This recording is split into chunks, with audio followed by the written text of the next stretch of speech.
শ্রীকৃষ্ণ বাল্যকালে তাঁর খেলার সাথীদের সঙ্গে যমুনা নদীর তীরে খেলা করছিলেন। তাদের খেলার বলটি যমুনায় পড়ে যায়। সেই সময় যমুনাতে এক অতি ভয়ঙ্কর বিষধর নাগ কালীও বাস করত।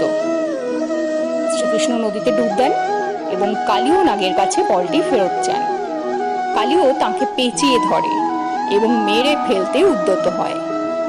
কৃষ্ণ প্রথমে নিজের আয়তন বড় করে নিজেকে মুক্ত করেন। তারপর সারা ব্রহ্মাণ্ডের ওজন নিজের ওপর কেন্দ্রীভূত করে কালীয়র মাথায় উঠে তাকে প্রবল সংহার করেন। কালীয় হার স্বীকার করে এবং শ্রীকৃষ্ণ কালীয় নাগের মাথায় নৃত্য করতে করতে নদীর ওপর আবির্ভূত হন।